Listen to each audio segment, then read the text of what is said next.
Ma'am प्रथम question आपको नाटा कौन ଅନା ସ୍ମାରକୀ ସାହୁ। मैम आप कोठु आछंती ମୁଁ ଆର୍ୟା ଭିଲେଜରୁ ଆସିଛି ଡୁମଡୁମା ଫେଜ୍ 4 ରୁ। मैम आप रेगुलर जीवा आसे करंती ना माने वीकली क्लास नियंती ना केमती कोन ना सब दिन जीवा आसे करंती ପ୍ରାୟ ରେଗୁଲାର। रेगुलर जीवा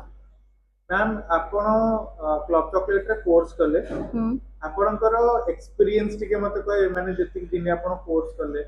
हमर बिहेवियर माने स्टाफ मानकर बिहेवियर आपण को काम करिया प्रोसेस केते फ्रीडम थिला आपण को ନାଇଁ ବହୁତ ଭଲ ଲାଗିଲା। ଫ୍ରିଡମ୍ ତ ଥିଲା फिर भी बहुत भल लगिला। मोर ये डोनटटा खराब ହେଇଥିଲା କିନ୍ତୁ ଆଉଥରେ ବନା ହେଲା ନା ଆପଣ କହିଥିଲେ କରିବାକୁ ମୁଁ ଭାବିଲି କୋର୍ସ ସରୁ କରିବି ଆଉ। ଆଚ୍ଛା ଆଉଥରେ ଆପଣ ସେଟା କରିବେ ରାଇଟ୍ ହଁ ଓକେ गुड ଆପଣ କହିଥିଲେ ମତେ ଯଦି ଆପଣ ଆପଣ ଯେତେ ସବୁ ପ୍ରଡକ୍ଟସ୍ ବନେଇଛନ୍ତି ବାହାର ବେକରୀ ରେ ବି ଆପଣ ଟେଷ୍ଟ କରିଥିବେ ଆଉ ଏଠି ବି ଆପଣ ନିଜେ ବନେଇକି ଟେଷ୍ଟ କଲେ କଣ ଡିଫରେନ୍ସ ଆପଣ ମିଳିଲା डिफरेंस तो क्वालिटी बहुत भल पूरी साफ सुथरा रोचे नीट एंड क्लीन जिनसटा आ टेस्ट भी भल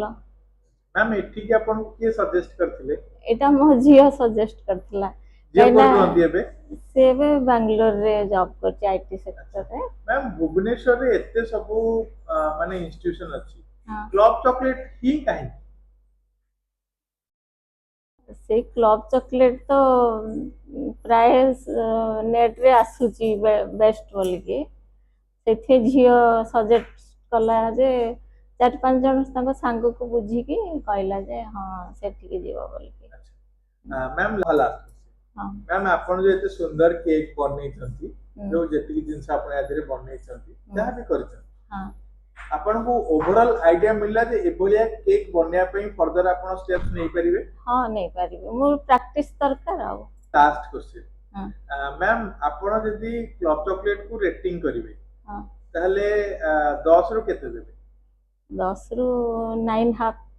thank you so much sir हां ठीक है।